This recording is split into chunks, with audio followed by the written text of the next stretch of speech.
Hello and welcome to That's Not Spit, It's Condensation. I'm Ryan Beach, and this is a very cool moment for me for two reasons. Number one, obviously my guest as somebody who needs no introduction, but just in case you are unaware, I'm joined by Chris Martin, who is principal trumpeter of the New York Philharmonic, previously of Chicago and of Atlanta and Philadelphia. So a very, very storied career, and also teaches at Juilliard. I worked with Chris at Northwestern way back in the day. And I actually haven't, I wanted to make sure I said this. You taught me like a little trick for this end of the second movement of Shasti 10. You know, that sextuplet scale that goes up? You just taught me like an easier version of the scale that sounds 100% right. And I've used it in like the 5 or 6 times that I've played that piece. I wanted to tell you that all these years later, I mean, among many other things that you taught me, like that tip it's come in handy a lot. Anyway, it's also special for me because it's episode 200. So it's just a wild thing to think. We started back in 2019 and here we are, 2016, 200 episodes later. So I'm excited for this episode with Chris. We're just going to talk a lot about preparation and what it's like to do a job like his, and how does he mentally wrap his head around success and achieving that success and all that type of stuff. So before we get started, Chris, I just want to thank you for giving me some of your time so we could chat and learn from you. Hey, Ryan, I appreciate it. It's great to be on. It's Not Spit, finally. I've listened to a lot of them. Okay. and you've done an amazing body of work already. 200 episodes is great. I'm honored to be part of it. The valve trick, there's a few of those. Actually, I was working with some of my students last week on Prokofiev Fifth Symphony. Mm-hmm. And in the end of Prokofiev Fifth Symphony, there's a similar like kind of hard, fast scale in the first trumpet part at the end. And I was also teaching them some cheater fingerings that worked pretty well too. Those are probably some of the most useful aspects of my teaching. Tricks and cheats to make it easier. Okay, this is not the first question I was going to ask you, but like, are these things that somebody else has passed down to you, or are you just kind of like always poking around, seeing how can I make something easier and more efficient?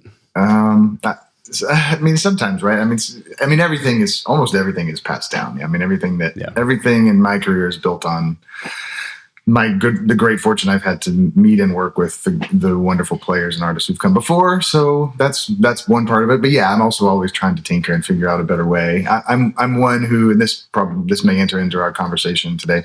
I'm one who's always looking for maybe an easier way, but also sometimes a harder way or an alternative way, so that, you know, when you have a lot of concerts to play, or you have one big concert in one big moment, you have 2 options or 3 options to try to make something successful. Yeah. So yeah, I'm always kind of looking for that. Well, I think we're going to find some common ground there, because you would assume, interviewing someone like you on my podcast is something I've wanted to do for a long time. And if I would have interviewed you 2 or 3 years ago, I think we could have had a good conversation. But to interview you now, I've just learned so much about effective preparation, and I've learned so much about how to prepare for a big event like an audition or a concert or a recital. And so I'm now at a stage where I'm constantly looking to test my ideas to see, are they good? Do people agree with them? Where would somebody push back so I can just continue to refine? And so I think we're going to find a lot of common ground on being types of people who are constantly looking for ways for more efficiency, even when it feels like, and I've got some questions about this later, but even when it feels like to other people, how could this person possibly keep getting better? Like, what would that look like for them? I know you're somebody, I assume I know you to be, I've heard you speak in ways that you're kind of constantly looking for it just to see if it's possible. So I'm very excited to dig in. Start actually the interview. I am big in my coaching about having a goal and a picture of success. Anders Ericsson would call it like a mental representation of what you want, all that stuff. Mm-hmm. So to kind of frame the conversation about how you prepare and what you value, I would really enjoy hearing from you how you right now would define a successful performance, and like what you are looking for when you are trying to prepare, so that you kind of know that you've reached it, so to speak, or that you know you're in the ballpark of what you're looking for. No, that's a great question. Kind of profound, actually. Easy and a tough place to start. Yeah, right. Sorry. It's good. I think the thing I focus on myself and with my students, but especially with myself in a live performance is, does the music transcend the technique? And that's the number one priority. When we're practicing, when we're trying new horns, trying new mouthpieces, trying a new articulation, trying a new way to breathe, we're trying to master the technique to the point that the technique becomes invisible to our audience, to our colleagues, maybe not to ourselves, but at least to those outside of our ears. And when I think about what the best performances I've had in my career, they're the ones that it started and I felt like I was just singing from start to finish. Of course, you have to think sometimes, breathe this way, set the tongue here. But for the most part, I was thinking musically and communicating musically. And then at the end of the performance, the feedback from colleagues, from conductor, from audience is such that feeling is confirmed. And so that's the short answer. A successful performance to me is one in which, even if I'm thinking technically or process driven, the audience doesn't feel that way. Yeah. Sorry, I'm just trying to figure out which direction, because you said something a second ago that I would love to dig into. You saying, I'm mostly thinking about singing, but every once in a while I have these little cues. I'm kind of interested in digging into this, but I know I might be opening up a little bit of a can of worms, so to speak. So can you speak a little bit to, as broadly or as specifically as you want, what you mean by that? Sure. So when I think about performing, my feelings about performing, I'm curious your feelings about performing, but my personal feelings as a human about going out on stage in front of 2,500 people and blowing through a tube, as my wife affectionately calls it, which is the whole thing is kind of crazy if you really think about it too much. So it's maybe best not to deep dive too much into the whole thing. But but when I think about my feelings, it's always excitement. It's always a sense of wonder, curiosity. What's going to happen? What's this going to be? But there's also always a little bit of nerves, a little bit of even fear sometimes. And to be honest with you, I don't know a colleague of mine who doesn't have some combination of all those things. And I think when I was a student, I used to imagine, well, one day I'll be a professional and it'll just be fun and easy all the time. And I won't feel nervous. I won't feel nearly as anxious. And that's just not the case. I mean, I've been doing this for 26 years in orchestras. Still feel it every concert, even an easy one. I have colleagues who've been doing this 35, 40 years. Big names in the field, they're the same way. So it's not about, to me, being a performer, having a good performance is not about only positive feelings. And there are moments in every performance that there's a bit of uncertainty that creeps in. My chops feel a little funny on this one. Played a concert last night, actually, that the concert order, the first time we played every piece in order was the concert. The conductor wanted to do different orders every rehearsal. And so which is always fun, right? That's always great. I'm sure there's a good reason for it. I'm sure. No doubt. Moving on. So the first time we played was the first concert last night. And so played the first piece on the second half was a modern, very small 9-person chamber piece with some really soft and really awkward, like wide licks. Like if there's like a 15th slur from a low B to a high B flat, pianissimo. Thanks for that. Yeah. And then from that into a Schumann symphony. And so there were moments last night that especially in the Schumann, that I thought, oh, this is a little funny, going from that piece on the piston trumpet to this piece on the rotary trumpet, different mouthpiece. And there were moments that I thought, I don't know where this note is going to be.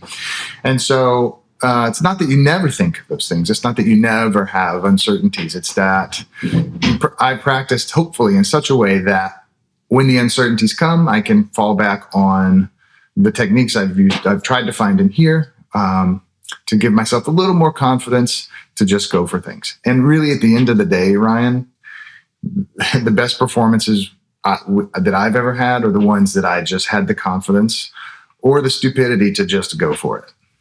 And that's sometimes it's based on, that part of it. Here's what I would say. That part of it, to all of the students out there, being able to go for it, that part you have to always have in you.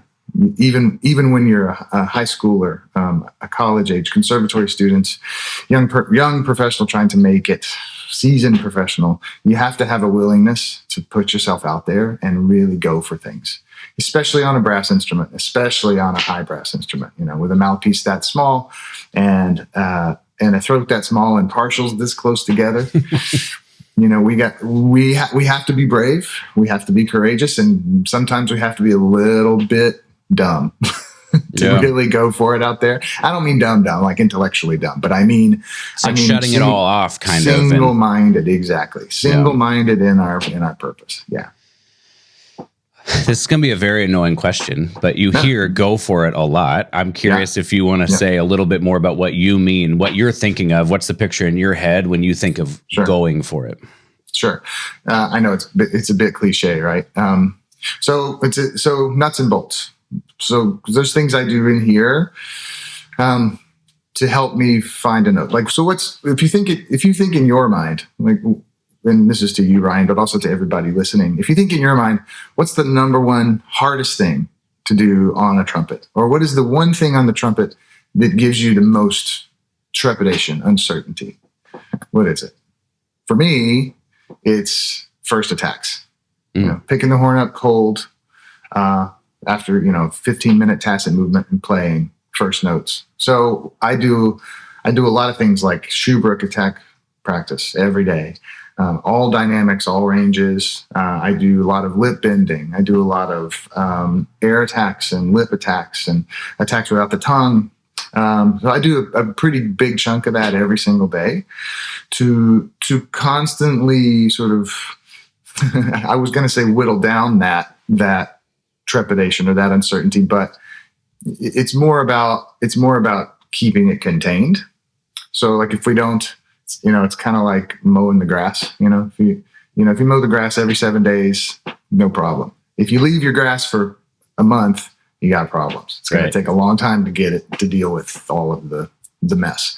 And it's these parts of our playing. There are lots of them, but these parts of trumpet playing are kind of like that. We don't have to keep them all at 100% all the time, but we've got to keep them like at a 85-ish %, 90% level. And then there are times for certain pieces that we know this particular element of our playing has to be at 100. Soft high notes have to be at 100 for Mahler 9. For your triple tongue has to be at 100 for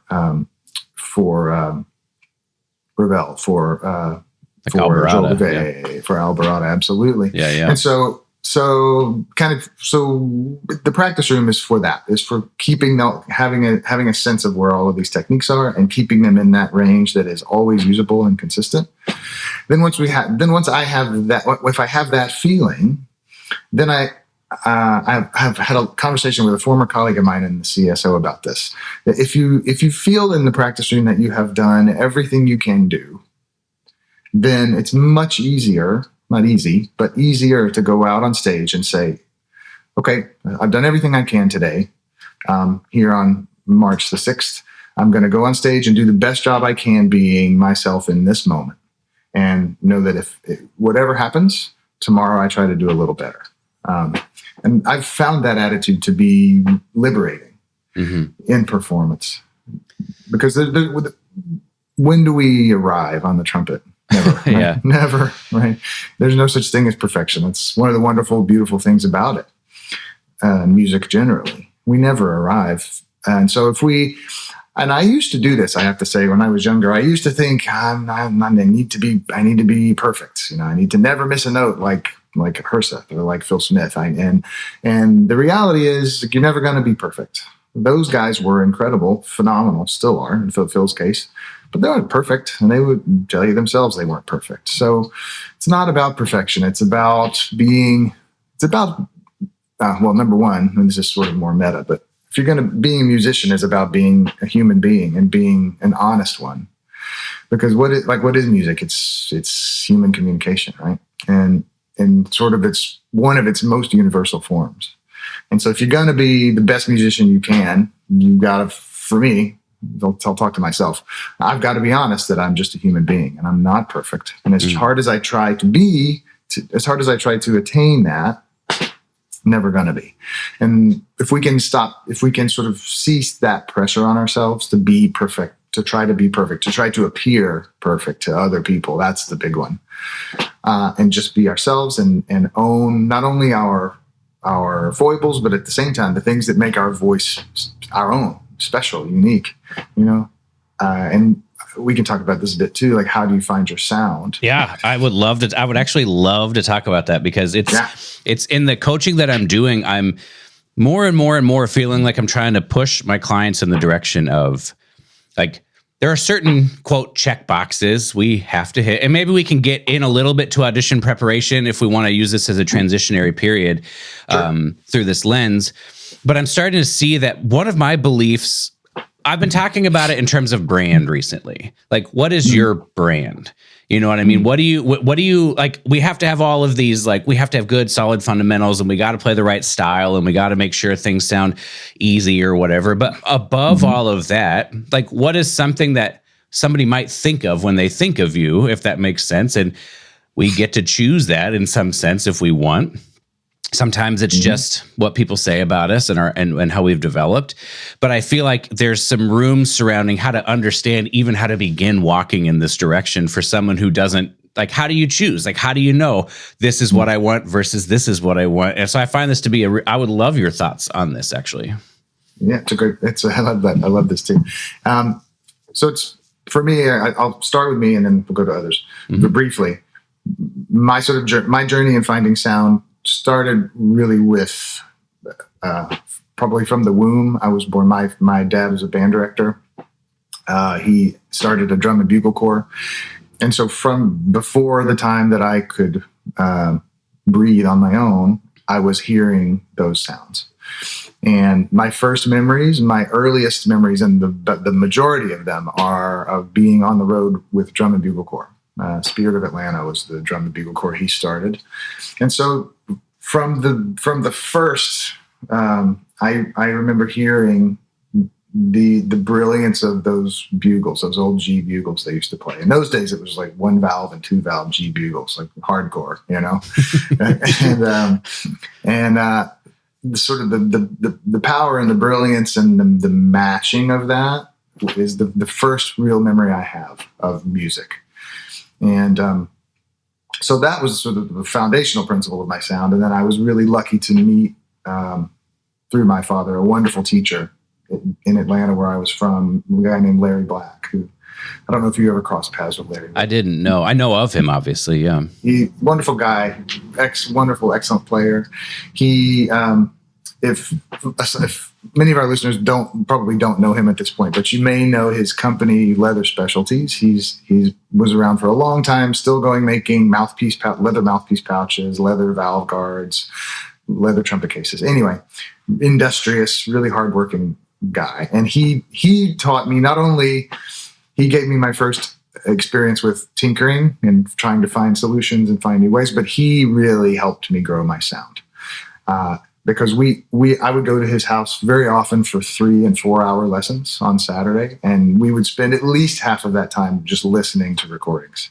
Nice. Listening to recordings, then play the excerpt back from the recording, then listen to the recording again, and then talk about what's different, why. Okay, well, so Herseth played that note a little longer there. Herseth played a little more front in the note there. There was a little more brightness there, all the things. And trying to really tease out what are the little things Bud was doing, and how is that different in what I'm sounding like. So that was a really formative experience for me. But at the same time, I think while we're listening to other players who are older than us, more just different than us. I mean, obviously, in my case, I was 15, 16, listening to players who were in their 40s, 50s, and had been playing in major orchestras for decades. And trying to understand not only the difference in my playing and their playing, or my sound and their sound, but what is it about my sound that is different? And what is it about my sound that is personal and that I should keep and grow and develop? And so for me, to be specific, I really had from the beginning kind of a nice warm sound. Like even on a trumpet, it kind of sounded like a cornet. Mm-hmm. And I was lucky in that I had a teacher who encouraged me to think of keeping that and including that in my sound going forward. And so for all of us, that's the case. Some of us, I think, are naturally inclined to make a brighter sound, some of a warmer sound. Some of us are more inclined to the high range, to the mid range, to the low range. And so being, as you grow and as you spend more time developing as a player, knowing what your strengths are and owning them is just as important as wanting other things from other players. So balancing those two together is key for me. Yeah, it's interesting you describe that process of you're not just passively listening, right? You're actually trying to dig in, and obviously with somebody else too who can share their thoughts on it and really challenge how deep you can go at that early stage. So, okay, I'll just give you an example of like, at some point this has to change over from I'm listening to this person, or it doesn't have to, but I think for a lot of people it doesn't. And I think for people who get to your position, it does change over from I am listening and maybe there's some emulation going on to I have a certain amount of certainty in this is me. This is the way that I do it. And so I would be interested in talking about that. But I'll share it through a story where I was working with a client and we were talking about, he was like, oh, well, when I'm playing this, I was struggling. And then I thought to myself, well, I wonder how Phil Smith would sound on this. And he's like, and then it was better, right? And I was like, that's super cool. And then, so it's a crude example, but I was like, but do you think like Chris Martin thinks, how does Phil Smith sound on this? And is deliberately trying to copy what Phil is doing? Or do you think maybe there's some inspiration there, but Chris eventually like takes a stab and says, this is what I think it should be? Even if I agree, even if I want to sound like Phil, making that shift towards this is my way, I think is a super important step that needs to happen for conviction and for commitment in your performances. I'd be very curious to see how you would pick that apart. Yeah, I think you're already spot on. I think you should definitely keep doing the podcast thing, and I'll just go now. So I can give you personal story. Well, the reason, sorry, I don't mean to interrupt. I think the reason I'm asking you is because at a certain point in time, like, I just think people might look at you as like, well, you're just like Chris Martin. But like at some point in time, you had to step into, I think, and I know I'm sorry to interrupt. You're about to say it, but like, I'm really interested for if there's tangible understanding of like if you made a decision to do this, if it was like this, and if that's the personal story, then I am a bad podcaster and I shouldn't have interrupted you. So no, got one on each side now. It's both. It's both. So for me and for my personal story, my first exposure, you mentioned Phil Smith. My first exposure to Phil Smith, other than in person, I should say, in person, was at a summer brass camp. It was like a 5-day brass camp in '93, long time ago. And it was an incredible thing, like amazing. There were only about 12 or 15 participants. And you just basically hung out with Phil all day, every day. And then he played a recital at one point, and then we all had to play a solo piece on a recital. But mostly what you did is play masterclass. And I remember in like a basement room in this school, like cinder block walls, like a concrete floor, pretty boomy. Yeah. Somebody playing Honegger for him, opening of Honegger and Trotta for him. And they sounded good. They really sounded good.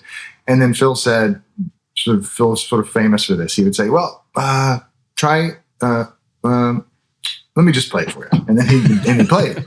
And not only could you feel the power, the conviction, the the difference in the weight and breadth and the energy and the sound. But I felt it change something in me. Like I felt physically like, oh, like watching him breathe and then watching him blow that way. I thought, I've never done that before, but I think I can try that. And that was the beginning of my journey to becoming a first trumpet player. Because when I started, I really didn't know, or really honestly even really think I could be a first trumpet player. Because I was a pretty player, nice and sort of I fit in really well in a section, and I enjoyed playing brass quintets, and I enjoyed like playing solo pieces. I loved the orchestra, but I didn't know, and so that was the moment. I will never forget it. In July of '93, I left that class and I went to practice, and I started doing it, and my sound changed inordinately, like 100% difference in that week, really, and in that summer. And I remember people commenting, like, what happened to you? And it was really just from watching him and experiencing it in the same space. And I've had, I've had the similar experience with my students. Actually, this is another story to come back around. So last week I was in a lesson with one of the grad students at school, and we were talking about, I think, pictures opening, and we're talking about the way that different players might play this. And I showed the way Herseth might do something where you have like a very crystal clear attack. I couldn't do it exactly like him, but I tried my best. Really crystal clear attack and like pinpoint, accuracy. And I said, and I think the way Phil Smith would play this is a bit longer line, a bit more sustained, a little bit less in the front of the note, but really connected. And my student looked at me and said, like, when you say that and then try to play it, you sound different. And so even now, like, I have my default way of doing things that's kind of built on their ways. But if I try really, really hard to mimic them, it's not perfect, of course, and I'm not suggesting that it is, but my sound, I can change my sound just based on really strong ideas. And I think to everybody listening today, trying hard to do that, trying really hard to change your sound, to change your style, to really match a model is one of the best things you can do to grow your sound. It's like, there's the old cliche, like, in order to know your home, you have to go away for a while. And that's absolutely true in music. I think I spent a lot of time as a student playing in big bands. I played lead in all the big bands at Eastman, all 4 of them, through my time there.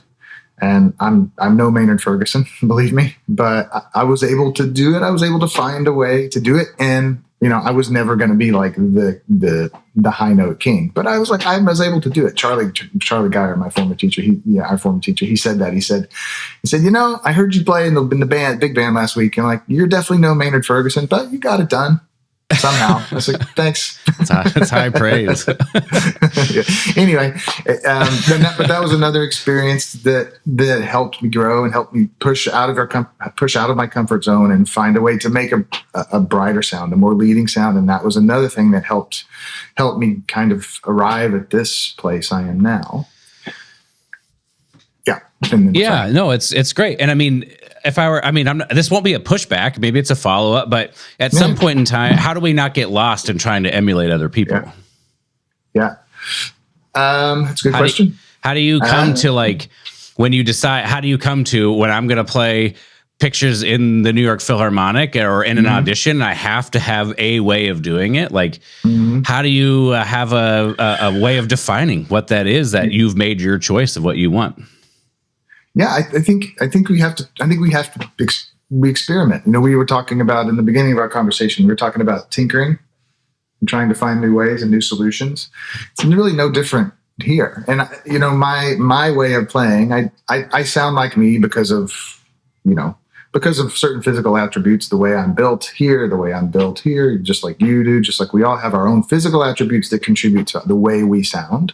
There's no instrument more personal than a brass instrument. Doesn't mean it's better, better, but right. But there's no way of playing music that is like literally as personal as a brass instrument. The sound comes from inside of us, and no matter how many lessons we ever take or teach, there's no way to know exactly what's going on at every step of the way. We know fundamentals, we know principles that apply generally, but there's no way to know with absolute certainty every single thing going on. And so so much of what we do is by feel, by instinct, and by desire, really, intellectual desire, emotional desire. Speaking of that, I listened to a clip of Esteban playing the opening of Mahler 7 last movement the other day, and talk about like desire. Like there's no better example of like just like absolute passion to play something, to make this moment happen. So it's great. I'm sure most of you have seen it, but if you don't, go find it. It's awesome. But I think that we have to, I mean, it's cliche to say we have to make a choice, but if we've tried all the things, if we've tried as many ideas as we can think of, if we've followed at least 2 or 3 different examples of a way to play something, then we sit with it, right? We sit with it and say, what feels right to me? Like if I tried to play every single big excerpt the way Phil Smith did, I'd probably end up with a hernia. Need surgery. So I have to. So I gotta. Our own self, our own sort of emotional, intellectual connection to music, to the trumpet, the sound that we make personally. That eventually, that is an equal component to our desire. And so somewhere in the middle there, we sit with it and we find the place that feels right. So at the end, to answer your question, we have to do what feels right. Yeah. And sometimes what feels right is just what feels natural and safe. Sometimes what feels right is not that. Sometimes what feels right and what is right is to take a big chance, is to take a bigger breath, or sometimes, for example, like the famous, octave C lick in Zarathustra. Sometimes taking a risk means taking no breath or small breaths to play that lick. Because a lot of, for that one, for example, we get in trouble sometimes if we overbreathe, Sure. You always think about this, like, especially if we're talking about high range and strength, if you're talking about playing a high C, gotta get the high C out. Like look at the throat of your mouthpiece. Even if you have like a 22 throat, pretty small still. Not a lot of air can go through that thing. And so in that particular case, sometimes it can feel wrong or scary to not take a very big breath to play something fortissimo, but that's the right way to go. So that's just one small example of this way of kind of experimenting to think outside the box to then know in the moment what feels right. Yeah. Well, and I appreciate that sort of unpacking that. And I think one of the reasons I'm very interested in it is, especially through the audition lens, I just have this belief that the people who have sort of chosen something are the people that can be, plus all of the, can I play the trumpet really well and can I play with good time and good pitch? But the people who have chosen are people that are more attractive. Again, like committees will have their preferences and that's for the committee to decide. But on our side of it, the auditioning side of it, people who have chosen can just come across with more conviction. And there's a certain level of confidence that can come with, this is what I've chosen to do. I would be interested in the committees you've sat on, and I know at this exact time, so say as much as you feel you can say, because there's some auditions happening, but when you're on a panel or just in general about auditions, do you find that to be true, or what things do you feel like help separate other players, or what has separated you in the auditions you've taken? I'm just kind of curious for some general thoughts, and we can dig in to specifics later. This is a timely conversation. This is here, audition season for music schools and conservatories is wrapping up this week. This month, I'm sitting on about 80 hours of audition committees between the Philharmonic and school, which is Yeah, it's great. Yeah. It's a lot, but I'm like, I can need some practice time here, but it's been very instructive actually. And so let's begin at the end. Like, we say this a lot, and I want to be careful, and you call me out, because I don't want to say things that just sound like cliches or aphorisms or easy answers.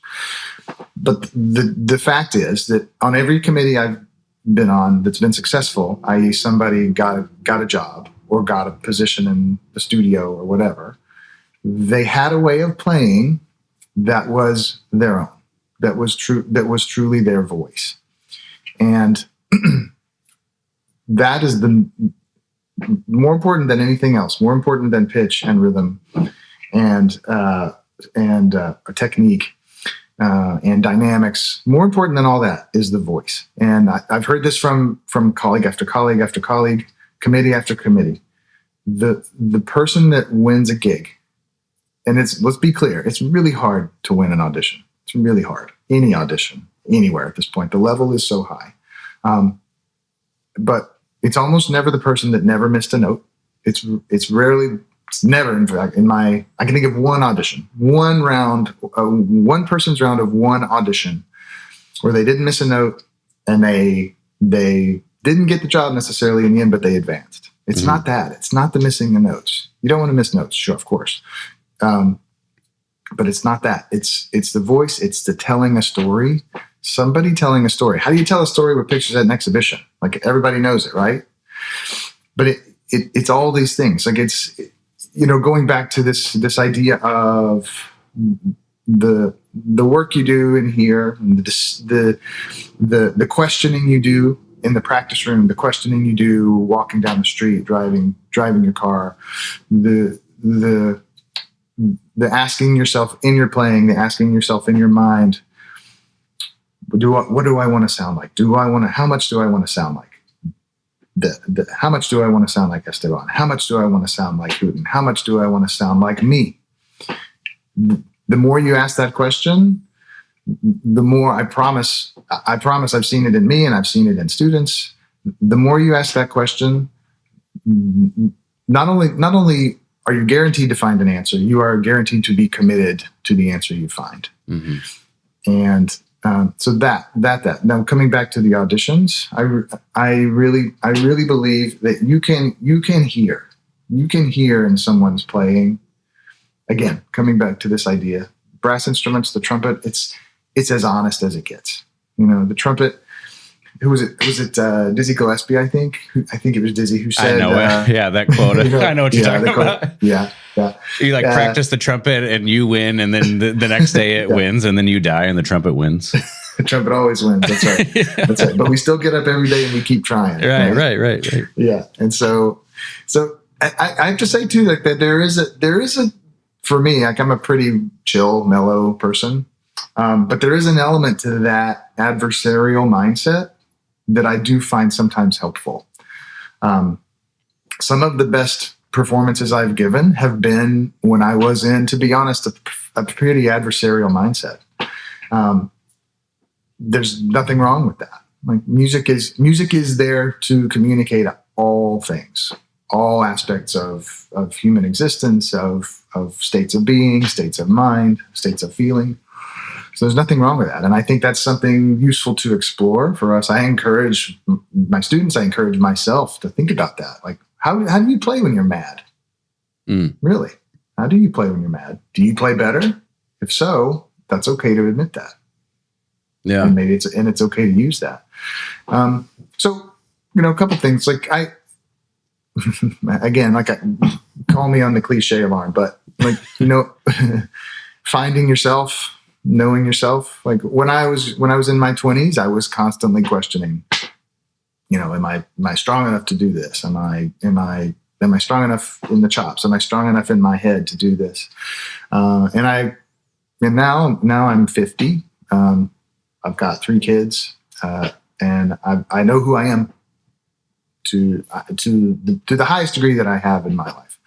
And at this point, I know that I'm strong enough to do this. I also know what my limitations are. I'll never program a Brandenburg after a Bruckner symphony again. I promise you that.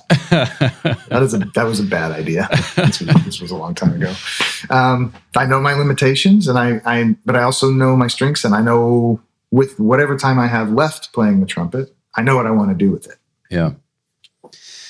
I've got a very specific example of something that I think could provide some nuance, because you and I've worked together at Northwestern, and then I don't know if you remember this, but I drove up from Indianapolis when I was there for that year, and we played. And I have a bunch of memories, but one distinct memory that's useful for this conversation is playing pictures for you. And what you were saying, telling a story, reminded me of this. That I think some nuance to the I'm going to listen and emulate versus me is when I played it for you. I remember distinctly you talked about, like especially the last two phrases, maybe thinking about each phrase, maybe not more volume, but having a little bit more intensity. Like you feel like you're headed somewhere, like architecturally towards the end. It's not just each phrase is exactly the same dynamic, exactly the same shaping. And so that it would really feel with some sense of finality, if that is a way to describe it. And I just felt like that is an example of something that is like another layer deeper from just pure emulation, where you've made a specific choice of a thing that you want to do that will portray storytelling in the way you want to do it, or some character or some emotion. And if that is a frame for thinking about making specific decisions, do you have more thoughts on how you go about doing this in your own preparation for performances? Or do you do this more often, or is it just in the context of recital or auditions and the concerts, you're just freeballing it, so to speak? I'm curious for your take. That's a good question. Yeah, I remember that. I remember those times with you. Yeah. You sound great. I remember when you start playing, and my first thought, and this is kind of the worst thought when you're teaching a lesson. The worst thought is like, man, they sound really good. I don't know, what am I going to say? I got to think of something to say that's not total BS right now. That was our time together. But yeah, awesome. but I do think of it that way. I do think of the promenade that way, and so big picture. If we think about this, we're talking auditions, right? So these excerpts that we play for auditions, 20 seconds, 30 seconds long, maybe a minute. And in great degree, because it's the trumpet, they represent high emotional moments in these pieces, right? So the opening of pictures, right? It's the very first notes of the piece, right? And Ravel wisely gave it to the trumpet because it commands the attention, right? It demands the attention of the audience and pulls them in on this journey. Same thing with the ballerina stance from Petrushka, right? The music is dark and angular about this sort of the villain character, and then you have immediately this moment of like brightness and brilliance when the elegance and beauty of the ballerina comes. Yeah. Alpine Symphony, right? These moments are high intensity, high emotion. And so when we're thinking about performing in an audition, working these excerpts, performing these excerpts, I think it's important to keep in mind that these moments they're filled with a possibility to communicate this level of emotion. And so like I think this is a mantra of mine. When you're in an audition as a trumpet player, you have very little time to show who you are and to show what you can do. And so every single note matters. Every single moment has to tell a story. And it has to tell a musical story in service of the music, but you also have to tell a story in service of yourself. You have to sell yourself every single bar.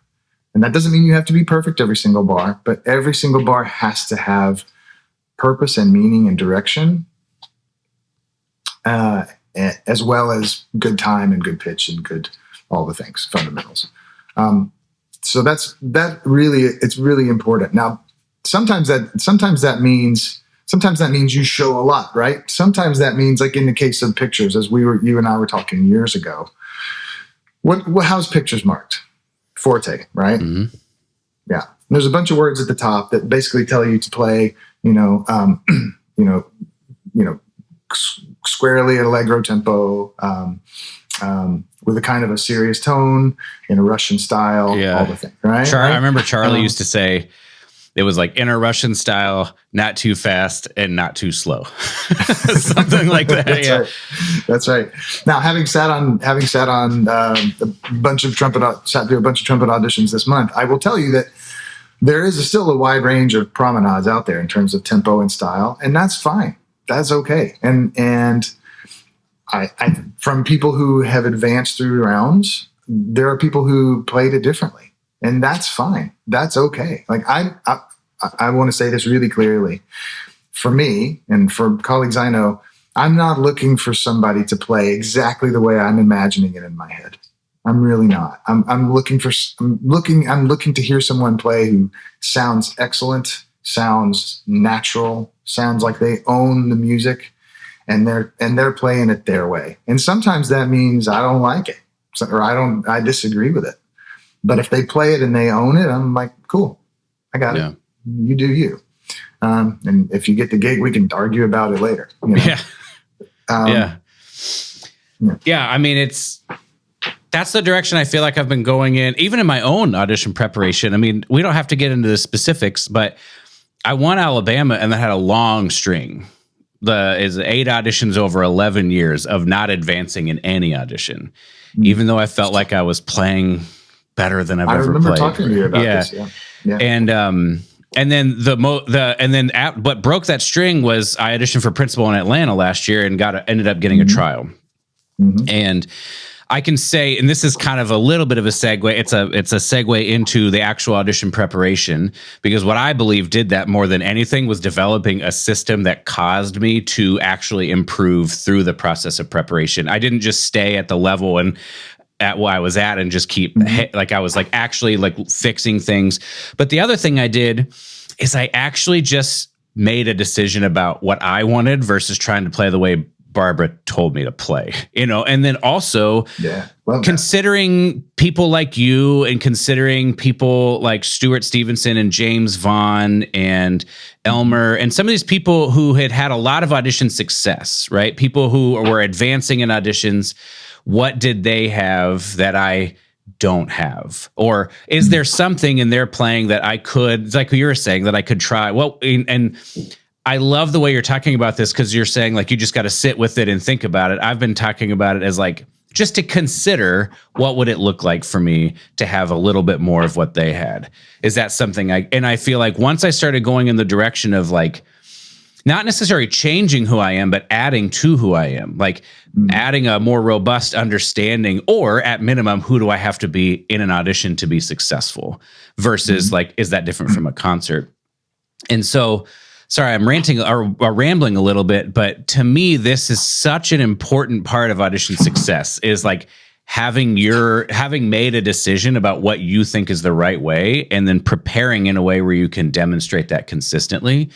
And I would love to talk about how you prepare to demonstrate things consistently in the context of an audition, but obviously you probably loosely apply these things other ways. So I've got like, this is that series of questions, unless you've got sort of a follow-up to that, please. No, that's great. Okay. Let's talk like nuts and bolts. Yeah. So I've got this list of questions I sent you on the email. So maybe we'll just kind of go one by one because they're fairly sequential. So the first one was, you talked about having so this is from a 2006 article in the ITG journal about you preparing for Chicago. So we're going to kind of root all the way back then and then build upon that. So it talks about having a maintenance period of a few months, then shifting to a few weeks of performance practice for the CSO audition. Can you walk me through the differences for these periods, how you came to structure it? Okay, so what are the differences? What kind of made you go in these directions? And then what are specifically the thing I'm interested in? What are the focuses for each of these? Like, what are you trying to accomplish during these periods? A few months of maintenance. That's somebody with no kids right there talking. Fair enough. And like, we could also talk about how this has changed in the years. Sure. That's 20 years ago, Yeah. So I was speaking of my personal experience at that time. Right. Yeah. And I was playing first trumpet in the Atlanta Symphony. So I was playing a lot already. So maintenance period, essentially what I'm getting at is in order to prep effectively for an audition, which is a really a highly specialized thing. And as I think you alluded to, performing in an audition is not the same as playing a concert. It's not. It's much more akin, in my experience, to playing a recital. Just playing a recital of very short but wildly diverse pieces. Yeah. And so preparing for that is built on a foundation of really your best health and shape on the trumpet. So maintenance period for me, and I can send you. I can share with you sort of a calendar I made years ago just as kind of a starting point for scheduling out your day and your week and your month in this way. That'd be great. Sure. And it's based on, for me, when I was a student, I was practicing, like 4 hours a day on average, maybe a little more. And so when you're playing a job and you have life, it's a little bit hard, in my experience, to practice 4 hours a day and also have a job that you need to sound good on when you're there and not be chopped out. And also you have, a life, kids and a family who yell at you if you're not around, and understandably so. So, it's about like finding the most efficient way to have solid consistent fundamentals every single day.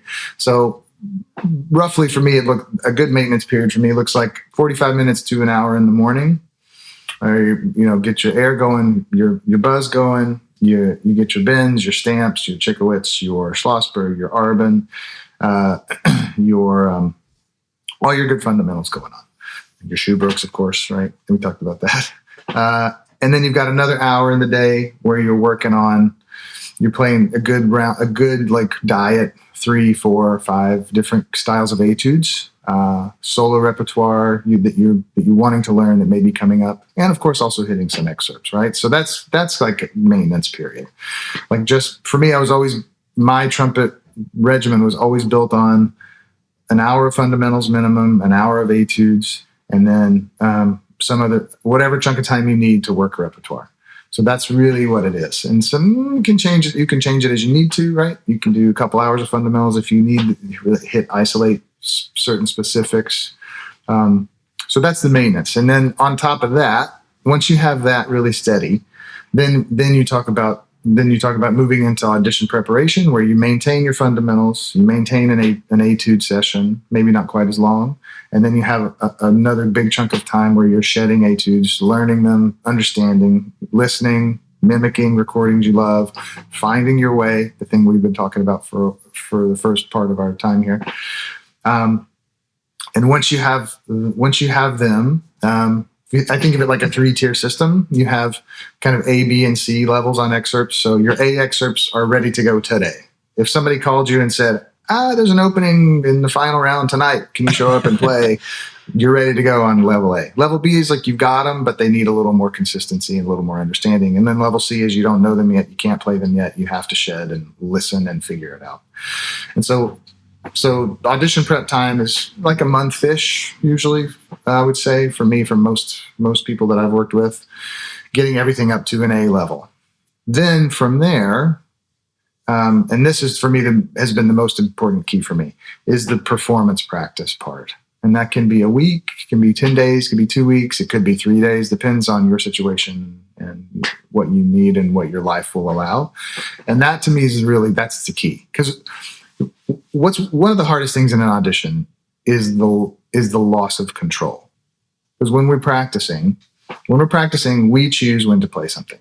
And even if we do, the random excerpt generator machine, and we pull a list and we do a mock, we're still kind of deciding when we're going to do the mock. When you go to an audition, you lose that control completely. And that can be a very difficult thing to adjust to. So you talked about going a long string without advancing or getting a job. I started taking auditions as a freshman in college, and I took about 14 before I got anywhere. That's not true. I took one, and the first one I got to the finals. After that, I took 13 before I advanced again. Yeah. Semifinals, and then I took 13 before I advanced again, all through college. And so. And one of my biggest problems was I was a bit of a control freak. And when I would go to practice, I would do my mocks and I would do all of my shedding and do all the things. but I wasn't accounting for the lack of control we have when we show up at an audition. We show up and we get, if we're lucky, we get you're going to play in this hour, but you don't know exactly when, right? Sometimes a committee goes super fast through players, and they might tell you have 30, 40 minutes, and 15 minutes from now you get a call, right? Or the opposite happens, right? Yeah. I've made every mistake in the warm up room you can make. I've not played enough and gone out ice cold. They told me 15 minutes and it turned out to be an hour and 10, and I warmed up 6 times, and by the time I went on stage I was completely rubber chops, nothing, right? Leonore 3 was a stretch, I did it all, and So this idea of performance practice and preparation for an audition, it's warm up in the morning. And for me, this has always been the case. Warm up in the morning is non-negotiable every day, so that we have always this foundation to build, right? We have some level of consistency in the chops, so that we have a good connection with the mind to the body, that we know that whatever happens in this day, whatever the conductor does in their crazy rehearsal order, or whatever happens in this audition, if they ask me to play the opening of Mahler 7 6 times and play louder each time, which happened once in an audition to me, we're ready for it. We're as ready as we can be, right? So morning warm up is non-negotiable. Then in this period I'm talking about of performance prep, you make mocks for yourself, but you do them at random times. Every single day is a different setup, and I'll send you just one example of this. But it's so sometimes, for example, on Monday you might warm up in the morning, and then you do a mock 12 minutes after you finish practicing. The next day you might warm up and then do a mock 6 hours after, and try not to play at all in between. Or think about, what should I do? Should I play a little bit every couple hours, or should I just leave it? And you experiment a little bit in this time, because you've built for a good chunk of time, several weeks, a month, a couple of months, you've built a good foundation of these fundamentals and good strength and health, so you can experiment. So this has been really helpful to me. It was really helpful to students, to my brother Mike, when he was preparing for his Boston Symphony audition that he won back in the day. So this is just one example, right? We don't have to spend too much time here, but I really do think that aspect, the sort of the chaotic element of auditions, the not knowing what's going to happen, if we can prepare for that in our practice and also in our head, so that when we go there, we say, you know what, I've done, again, back to this original idea, I've done everything I can. Yeah, I've tried. I've put everything I can into this. And as you said, you asked all the questions, and you decided, how does Ryan want to play these pieces, right? Yeah. So you put all that together. You show up to an audition, and you can just be yourself. You have the confidence. You put yourself in a position to sound like you, no matter what is thrown at you. Yeah, it's very cool to hear you use this language, because it's the most recent audition I took was Principal in Philly, and I was in the finals. I didn't make it to the super final round, but that is because I didn't quite play like me in the final round, right? I was going through some whatever stuff, and there was a lot of great playing, but I could walk off stage. There's this weird sense of satisfaction, if that makes sense, which I know that if I just put together the package I know I'm capable of, I could have stayed in the fight, but it's that's not what happened on that day. But it's very interesting to hear you sort of share this, because I remember vividly, I did a lot, for me, it's the last 7 to 10-ish days I'm running mocks like you're talking about. And there would be a day where I would warm up here at home, and then I would have to do the dishes, and then take my kid to Taekwondo or something. And then, so I wouldn't play in between. And then I drove to our hall, and then to play for somebody, and then they made a list, and then I just sat down cold and played the list, right? I feel very similar, or exactly what you're describing. And I would like to share with you something that I was really trying to hone to see if this is also something that you value, if you see it differently. If I could play well in that scenario, that was a secondary benefit, if that makes sense. To me, the primary benefit was challenging myself to stay mentally engaged on the things that would cause me to be successful, regardless of how positive or negative I felt the situation I was in. Like, to me, that's like what I was almost saying, if I could stay mentally engaged, that was the best chance I was going to be able to have for success at the audition. I'm curious if you see it similarly or differently, because I've grown to really feel like this is the thing that allowed me to feel like there's nothing that they're going to be able to do that will stop me from playing the way I want to play. Yeah, completely agree. I completely agree. The point of our preparation is not to sound amazing in the preparation. The point of playing mocks is not to sound perfect in the mocks. Really, the point of the mocks is to test ourselves and push our boundaries and figure out, if we do lose focus, why did we lose focus? Yeah. What was it about that? What was it about that particular recipe that caused us to slip a little bit in our mind? And it's in 90+% of success in performing is mental, right? Like chops are important. My wife says this all the time. She's an organist. She's like, you talk about your chops all the time, but I think it's just to distract yourselves from the fact that you're crazy. Because it's all of the problems up here. I was like, yeah, that's probably true. That's fair. That's awesome. Yeah. She says it with love, though. I'm sure.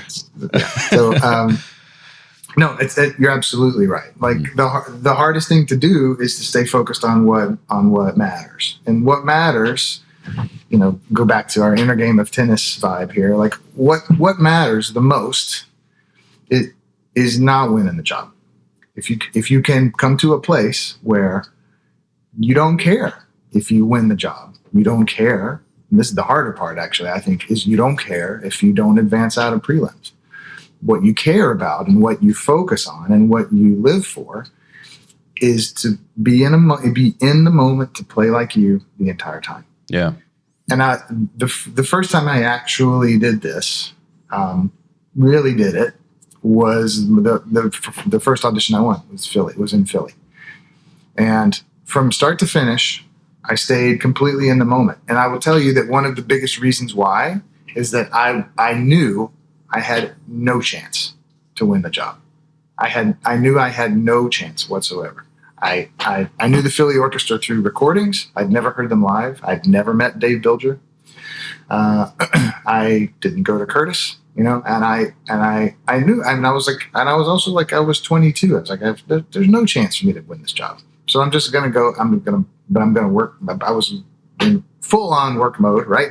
And unemployed, like looking at possibly living in my parents' basement. And I was like determined to find a way not to do that. Right. And so I was really, to be honest, it was like kind of a hack. It was like a hack. It was easy to stay in the moment because I genuinely thought I had no chance. The hardest part was as I kept advancing. And when I advanced to the finals, the voice started in the back that said, well, maybe you really do have a chance at this. And I remember this. I didn't meditate back then, but I was basically meditating. I would just sit quietly in the hotel room alone and just tell myself, no, you don't. You have no chance. All you can do is play your way. And I only saw it as a stepping stone in the process to the next one, to hopefully find the one that I would have a chance to win.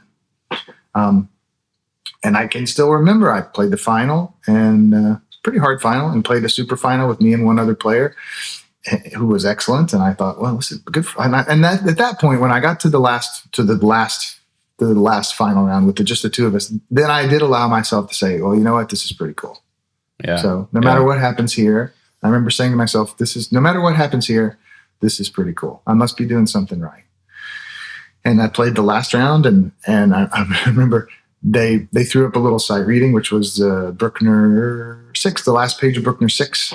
Bruckner 3, sorry. It was the opening of Bruckner 3, which has a little D minor call in the trumpet. And then it was the last sort of shout chorus of the end of the symphony, which is kind of the same tune, but in D major. And this was at the end of the second round. And I remember starting to get kind of tired, but just thinking like, just play. Just play. Like, just play. And I missed the accidental. Like, I played it in minor. Yeah.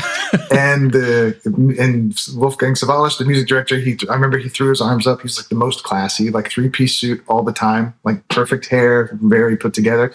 He threw up his hands. He's like, no. Then he lost it. And I had to play the whole thing again.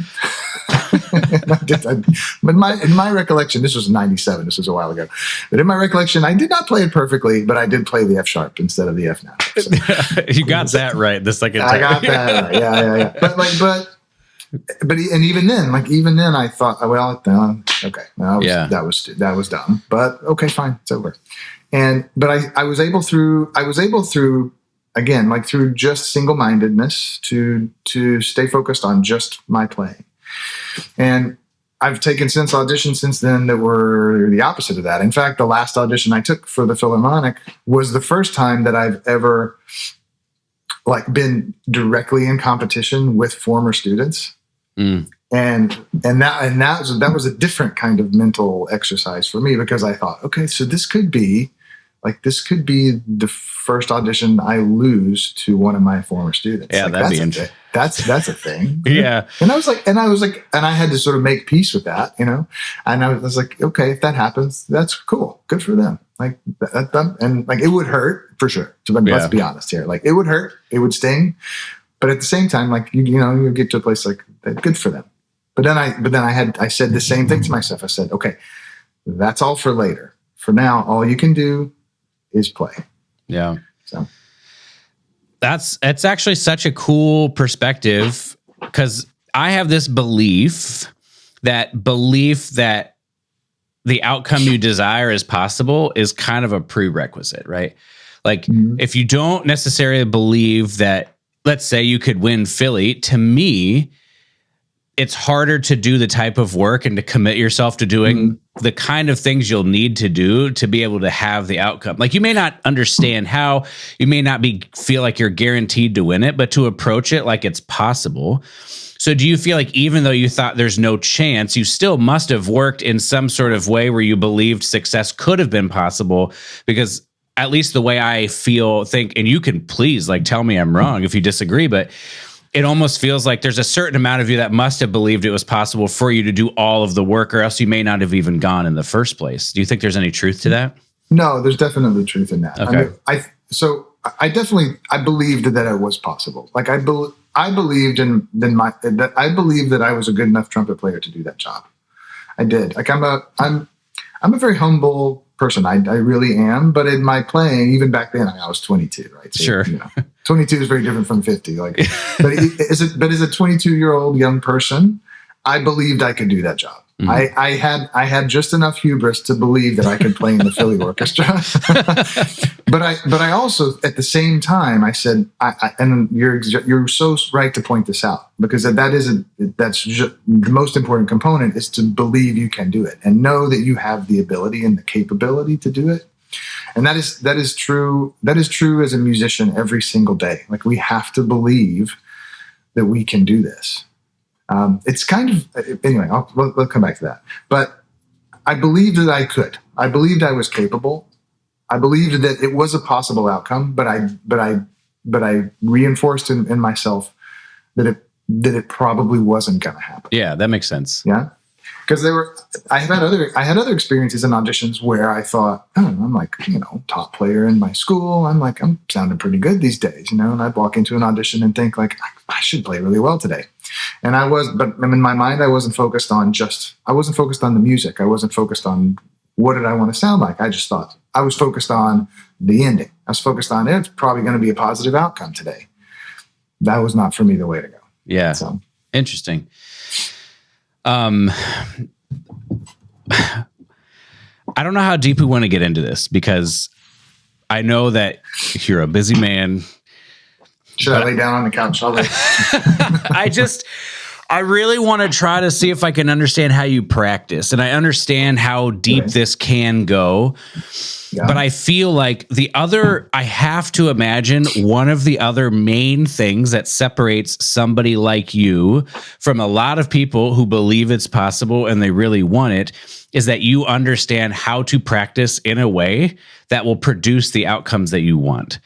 And I'm curious, I don't really know how to specifically ask something, because obviously you and I probably have very similar ways of thinking about things, but we have very potentially different ways of talking about it. And so can I give you the two things that I do in my practice that are the most important? Yeah. That's a great place to start. So let's start there, and then we'll build out. Okay. And they're different, but there's only two of them. Number one, it's the very first thing I do every day. That's for me and I didn't used to do it. I didn't used to do it this way. When I was a student, when I was a high school or college student, when I was even young in my 20s, I didn't do it this way. But in my 30s, when I started playing first trumpet a lot, and I realized how much it costs you to play in an orchestra daily, weekly, playing a different program every time. When I realized what was happening to my sound and to my response and my playing, I realized very quickly that I have to do something. I have to change something here. So what I do in the very first part of the day, I have this whole rhythm, and people who've seen me in a masterclass are probably like, here he goes again. But so number one, I call it like building outward, building out from in to the trumpet. So it's simple. People do this. Judy Saxton has a great method for this too. If people have seen that, if you don't, look up hers. It's great. Finding a way, whatever you do, to get your breath, to get your air right. Number one. I've tried a lot of different things. I've done like breathing bags, PVC pipes. I've done like the power lung thing, which is pretty cool. I've just really simple exercises, just kind of blowing air through the horn. Tony Plogue has a great method for this. We can get into this too if you want, but Paul Barron has a great book called Trumpet Voluntarily that he talks about some really good air activation exercises. The Stamp book, has really good ideas for air. But they're all great. They're all good. I do kind of different ones every couple of days. I'll change it up just based on how I'm feeling. Sure. So number one, get your air right. And by getting your air right, it means getting it activated. Barbara had this great phrase in her practice book: to be a poet on the trumpet, first you must be an athlete. Mm-hmm. And so we have to be ready for the physical challenge of playing the trumpet. Kind of, again, back to that adversarial relationship. Like, you have to look at the trumpet, kind of like living with an alligator. It's like, as long as you feed it the right things, you can keep it under control. But if you turn your back on it, or you let it take over, it'll eat your lunch, right? Yeah. So, getting your air right. Now, number two, bringing the air to the lips. So again, a little bit different every time. Sometimes I do just free buzzing with the lips. Sometimes I do just some pedal buzzing, some easy glissando, and then going to the mouthpiece, buzzing a bit on the mouthpiece. Stamp 5-note is great. Glissandos to pedal C and back up. Whatever. There's lots of different ways to do it. And then into the trumpet, usually I do a little bit of lead pipe buzzing with some bends and glissandos, and then into the trumpet. And so that all takes about 5 minutes, maybe sometimes a little longer, depending on if it's a tough day. So that's number one thing that I do that has changed the way that I receive response from the trumpet, and am able to sort of more consistently deliver response through the trumpet. So that finding a recipe for yourself that delivers consistent response, so that when you pick up the horn, you can feel it already where it is before you ever hear a sound. That's been really key for me. So that's number one. And then number two, on the opposite end, when you're practicing pieces, when you're shedding or excerpts or solos or whatever it is you're working on, whatever rep you're working on, or etudes, being as creative, being as outside the box as you can be, with how you approach these licks. And so one image that I always tell myself is like, imagine that you're writing a practice book now. You're writing a practice book for this excerpt. What are you going to put in there? Like the Schlossberg book, Max Schlossberg's famous book. Yeah. He didn't write a book. He didn't set out to write. He didn't even put the book together. His son-in-law did that. That book is just exercises that he wrote out by hand, that he thought of to try to solve a problem. Yeah, right. Usually maybe in himself, but often it was for his students. And so if you can think of, tell yourself, okay, if I'm Max Schlossberg today, what exercise am I going to create to solve this problem? And that's been really the number two thing that has helped me find better consistency. Is being your own coach, right? And that's what we as teachers and coaches and mentors, that's what we're trying to do for each other, for students who come to us, young players who come to us, help them be their own teacher. That's the sooner and the more effectively you become your own instructor, that's when the real sort of the bell curve of progress happens. Yeah, I know. This is great. I appreciate it. It's a great place to start. On the first one, I just want to very quickly say, you would probably agree that people could try the way you do things, and if it works for them, awesome. But it's not necessarily some magic recipe, because people are going to listen to this and be like, "Oh, if I just do what Chris Martin does, everything is gonna fix it." So do you have any words to speak to, like, what's the point of, or what are you looking? I mean, you already did, but maybe just rounding it out so someone doesn't get lost in, I'm doing what Chris Martin does, so I'll sound like Chris Martin. Yeah. I mean, the point is to find your sound, which is your buzz, your vibration. The point is to find it, for me, without the horn first. Just find it. And so that doesn't mean that I want to play, like, I'm not trying to buzz the perfect pictures before I play the trumpet. That's not the point. The point is, like, trying to find a way that, simple as that, I take a breath that's healthy and centered.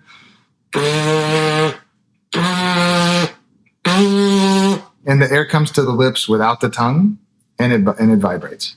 And once that's there, then I move to the trumpet. It's really very simple, but for me, it's been vital. Yeah. Vital to manage the sort of the daily ups and downs that naturally come for all of us with being a brass player, especially being a trumpet player, right?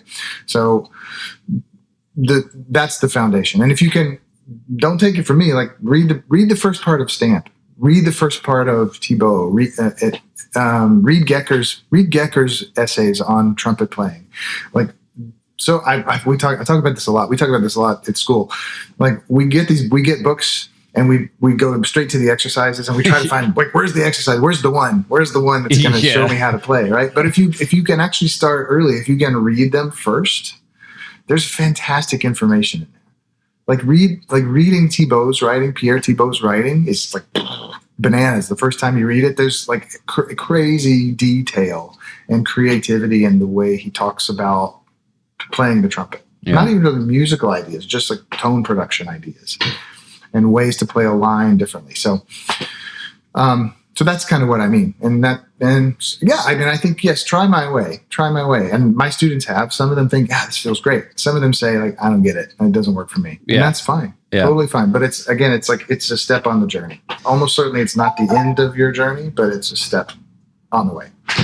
Yeah. I just feel like trumpet players, maybe all musicians, but I can speak for trumpet players, can very much get lost in, like, the semantic of this is the way somebody does it versus trying to understand what is the purpose of the thing they're doing, which I think adherence would grow significantly. And then to the second point, I love what you're saying in terms of almost like writing your own book of some instruction manual of how would this work for me.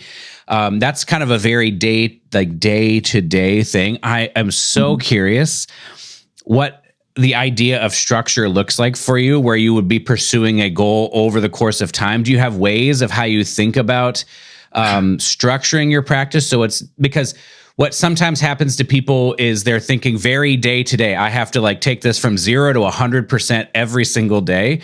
And I think that leads to a lot of frustration. And then also they're trying to judge every single day. Was my practice productive?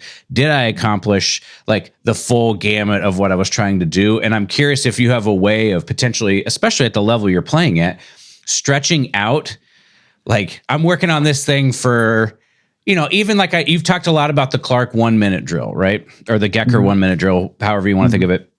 Yep. And, like, I'm assuming that is a long-term project. You're not thinking, let me do this for one day and my single tonguing will be better. So in general, the idea of structure, the idea of pursuing long-term projects to gain actual skill. I'm very curious on your take on this. Yeah. it's both. We have daily, weekly assessments. Yeah, how we did today, how we doing this week, how do I sound this Monday compared to last Monday?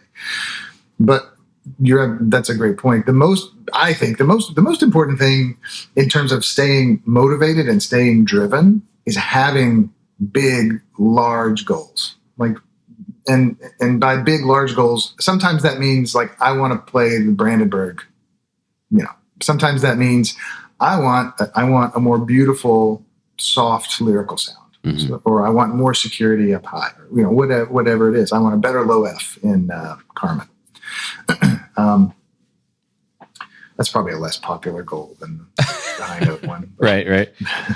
But so you use the 1 minute drill as an example. So that was like when I first started doing that, I started doing it because I was sick of double tonguing the first solo in Ravel Piano Concerto.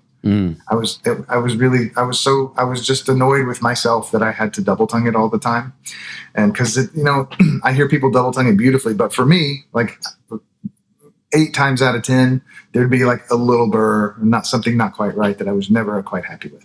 So and my single tongue was nowhere near 1/16 to be able to single tongue that. So my goal was essentially what Clark's goal was, as Gecker articulates it. Like I wanted to get to 120.